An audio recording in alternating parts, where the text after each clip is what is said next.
බොන්ජෝ හැමෝටම කට්ටියම සැපෙන් සනීපේ ඉන්නවා කියලා හිතනවා.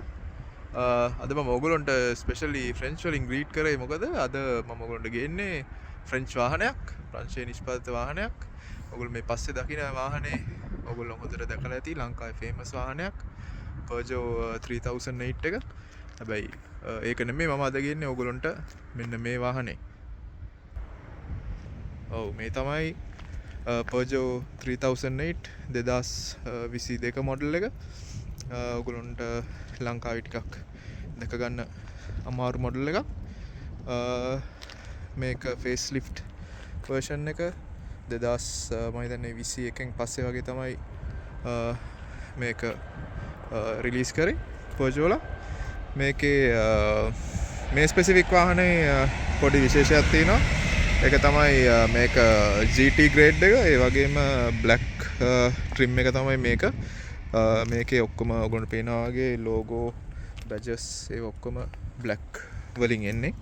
ඊට අමතරව රිම්සුත් බ්ලැක් එන්නේ. මේක මේ දවස්වල වින්ටර් කාලේ හින්දා වින්ටර් ටයර්ස් වලට චේන්ජ් කරලා තියෙනවා. ඉතින් වින්ටර් ටයර්ස් දාද්දී අර වගේ ටයර්ස් දාන්නේ නැහැ. 17 ඉන්ච් වගේ ඒවා දාන්නේ. මම ෆොටෝ එකක් දාන්නම් අනිවාර්යෙන් මේකේ වින්ටර් ටයර්ස් එක තියෙදි ලුක් එක කොහොමද කියලා. පොඩි පොඩි වෙනස්කම් කීපයක්ම තියෙනවා අලුත් මොඩල් එකේ. ඔයගොල්ලන්ට මම පිටිපස්සෙම පටන් ගන්නම්. පිටිපස්සේ ඔයගොල්ලන්ට දැක්කොත් පෙනෙයි ටේල් ලයිට්ස් ටිකක් වෙනස්.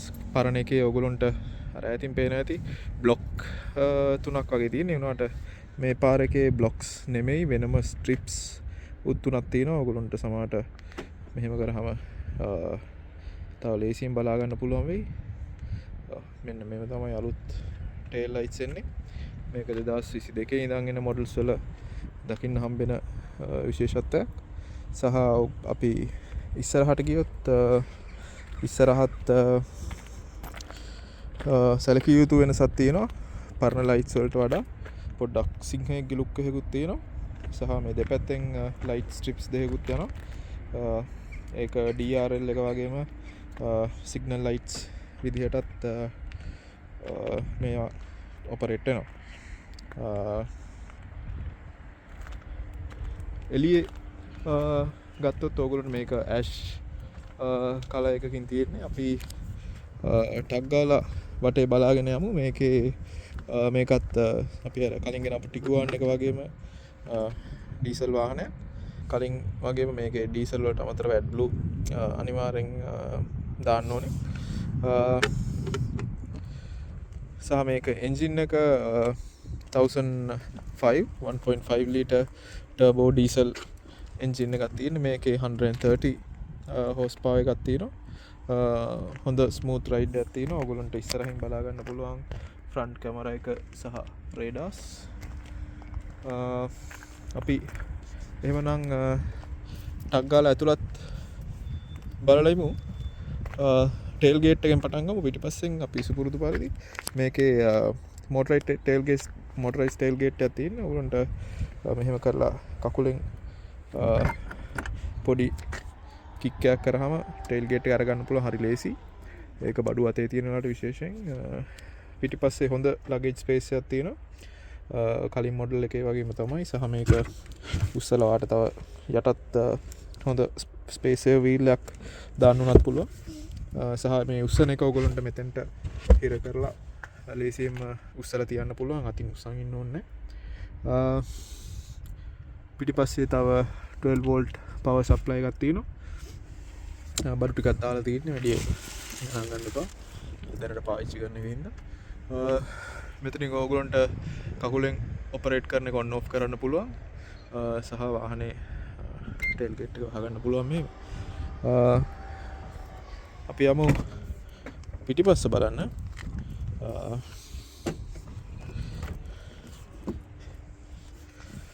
පිටිපස්සේ අපි ඩෝ එක ගත්ත. ඩෝ එකේ ට්විටර් ස්පීකර්ස් තියෙනවා. හොඳ ෆැබ්‍රික් ස්වේඩ් එකක් තියෙනවා මෙතන. ක්ලාසි ලුකින් හොඳ පැඩඩ් ආම්රෙස්ට් එකක් තියෙනවා. හොඳ ලොකු ස්පේස් එකක් තියෙන කප් හෝල්ඩර් එකකුත් තියෙනවා.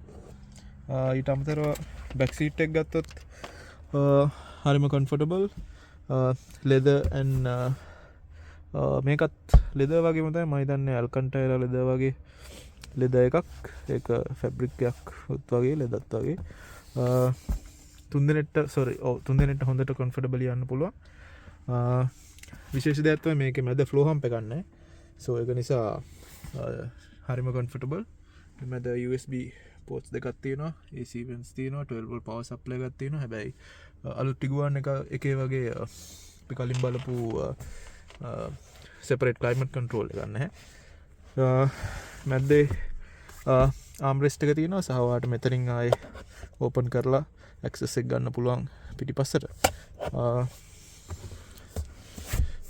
උඩ ඔයගොල්ලන්ට බලා ගන්න පුළුවන් reading lights එහෙම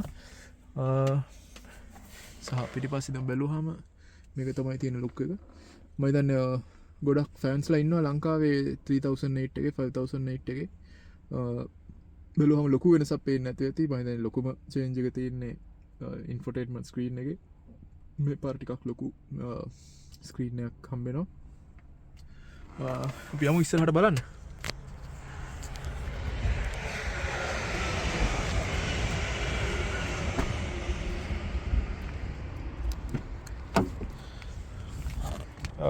මේක තමයි පැසෙන්ජර් ඩෝ එක රියර් ඩෝ එකේ වගේම ස්වේඩ් ෆිනිෂ් එකක් තියෙනවා ඒ වගේම soft leather ෆිනිෂ් එකක් තියෙනවා මේක බ්ලැක් ඉලුමිනේට් වෙනවා ambient lighting තියෙනවා ඉස්සරහා සහ මේක තමයි ඔයගොල්ලන්ට GT line එකේ ඇතුළ පේන විදිය ඉස්සරහත් ෆැබ්‍රික් එකක් තියෙනවා අර යන ස්වේඩ් ලයින් එකේ විදිහටම කන්ටිනියු වෙනවා ගියර් ලීවර් මේ ඔක්කොම ගොඩක් වෙලාවට 2017 to 2020 මොඩල් එකට සමාන හැබැයි 2023 වල මේ ගියර් ලීවර් එක එන්නේ නැහැ ඒක වෙනුවට පොඩි ලීවර් එකක් වගේ එකක් එන්නේ මේක ඇතුළට සස්පෙන්ඩ් වෙච්ච මෙතන ඇතුලේ තියෙනවා ඔයගොල්ලන්ට 12 volt power supply එකක් සහ Android Auto and Apple CarPlay වලට plug කරන්න ඕන USB port එක මේකේ unfortunately wireless Apple CarPlay and Android Auto නැහැ wired තමයි තියෙන අපි ඒකත් බලමු ඉස්සරහට මෙතන cup holders දෙකක් තියෙනවා ගොඩක් ලොකු center console එකක් තියෙනවා මේක ගොඩක් deep මම හිතන්නේ ගොඩක් දේවල් දාලා තියන්න පුළුවන් එකේ හොඳ sunshade එකක් තියෙනවා ඒ වගේම lights එක්කම එන mirror එකක් තියෙනවා හරි අපි ටක් ගාලා ඩ්‍රයිවිං සීට් එකටත් මොන වගේද කියලා බලන්න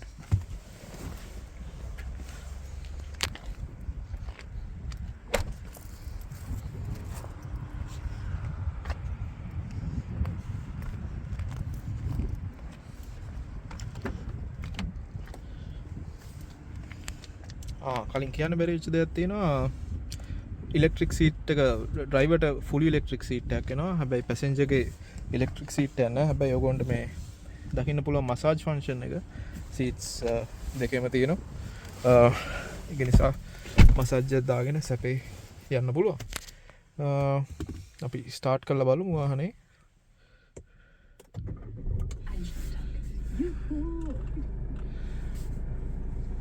yes මේ වගේ තමයි ඉන්ටීරියර් ලුක් එක තියෙන්නේ ඩ්‍රයිවර්ගේ view එකේ ඉඳන් ඔයගොල්ලෝ ඉස්සර ආප් මොඩල්ස් වගේම comparatively පොඩි ස්ටියරින් වීල් එකක් තමයි එන්නේ 3008 එකේ 5008 එකේ මේක 3008 එක ඔයගොල්ලන්ට GT බ්‍රෑන්ඩින් එක බලා ගන්න පුළුවන් මෙතනින් ස්ටියරින් වීල් එකේ මම හිතන්නේ ලොකු වෙනසක් නැහැ කමෙන්ට් කරන්න අපේ දැනට GT හරි 3008 5008 තියෙන යාළුවෝ මොන හරි වෙනසක් ඔයගොල්ලන්ට පේනවනම් මෙතනත් ඉන්ස්ට්‍රුමන්ට්ස් වල ඔයගොල්ලන්ට heated seats ඒ වගේ ෆන්ක්ෂන්ස් ගොඩක් බලා ගන්න පුළුවන් ඩෝර්ස් ලොක් කරන්න තියෙන්නේ මේකෙන්ම තමයි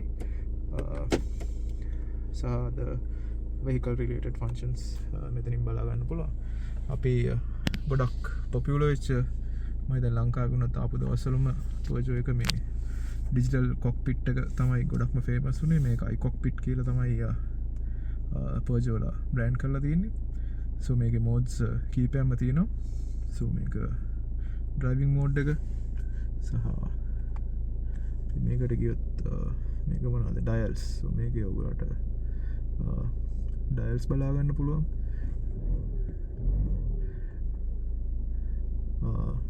මිනිමම් එකේ මෙතන ඒගොල්ලෝ ස්පීඩ් එක සහ රෝඩ් සයින්ස් වල ස්පීඩ් එක විතරයි පෙන්වන්නේ. පර්සනල් එකේ ඔයගොල්ලන්ට කැමති විදිහට පර්සනලයිස් කරගන්න පුළුවන් ඔප්ෂන් එකක් තියෙනවා. ඉන්ෆර්මේෂන් කැමති විදිහට දාලා සහ නැවිගේෂන් එකට ගියාම ඔයගොල්ලන්ට හරිම ලේසි. මැප් එක ඔයගොල්ලන්ට ඔයගොල්ලන්ගේ iCockpit ඩිස්ප්ලේ එකේම බලා ගන්න පුළුවන්. අපේ ඉන්ෆෝටේන්මන්ට් ස්ක්‍රීන් එකට ගියොත් එහෙම ඉන්ෆෝටේන්මන්ට් ස්ක්‍රීන් එකේ නම් ටිකක් කොම්ප්ලෙක්ස්. මම හිතන්නේ Peugeot තව ටිකක් මේක සිම්ප්ලිෆයි කරන්න තිබ්බා. අපි මේකේ පාක් ඇසිස්ට් වලට වගේ ගියොත් එහෙම ඔයගොල්ලන්ට ඔටෝමැටික් පාක් කරන්න උනත් පුළුවන් වාහනේ සහ විෂුවල් පාක් ඇසිස්ටන්ස් වලට ගියොත් ඔයගොල්ලන්ට වාහනේ බලා ගන්න පුළුවන් ෆ්‍රන්ට් ඇන්ඩ් බැක් කැමරාස් වලින්. සහ ඔයගොල්ලන්ට පේන මේ නිකන් පේන්නේ නැති ඒරියා එක එයා ඔටෝමැටිකලි ඩ්‍රෝ කරගන්නවා වාහනේ ඉස්සරහට යද්දී. අපි උදාහරණයක් විදිහට දැන් මම ඔයාලට පෙන්නන්නම් ඩෙමොන්ස්ට්‍රේෂන් එකක් කරලා. ඕන් පේන ඇති වාහනේ ඉස්සරහට යද්දී එයා ඔටෝමැටිකලි ඇඳ ගන්නවා ඒරියා එක. ඊට පස්සේ 360 view එක ලස්සනට හදා ගන්නවා. සෝ මේ වගේ වාහනේ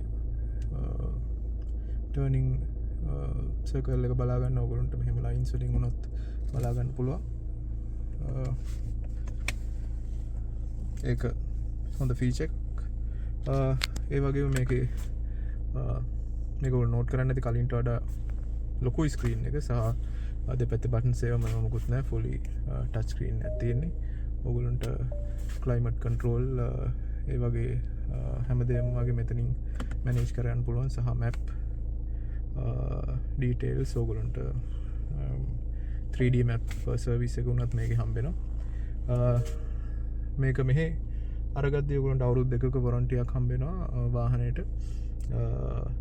සහ මැප්ස් වලටත් අවුරුදු 2ක සබ්ස්ක්‍රිප්ෂන් එකක් හම්බෙනවා. ඊට පස්සේ මම දන්නේ විදිහට ඔයගොල්ලෝ පේ කරලා ගන්න ඕනේ. හැබැයි මේ අමතරව Peugeot app එකකුත් තියෙනවා. ආට app එකත් යූස් කරන්න පුළුවන් map details වලට. සහ ෆෝන් එකයි map එකයි දෙකම සිංක් කරලා ඔයාට මේකේ complexity එක ටිකක් අඩු කරගන්න පුළුවන් infotainment system එකේ තියෙන. ඔය ටික තමයි mainly අද කියන්න ඕනේ ඔයගොල්ලන්ට. මම හිතනවා කට්ටිය enjoy කරන්න ඇති කියලා මේ වීඩියෝ එක. එහෙම වුණොත් thank you බැලුවට ආයි පාරක් ඔයගොල්ලන්ට තව වාහනයක් අරන් එන්නම් ඉක්මනටම.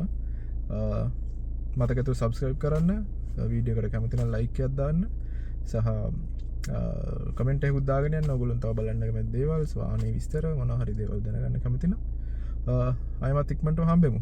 පරිස්සමට ඉන්න කට්ටියම. See you.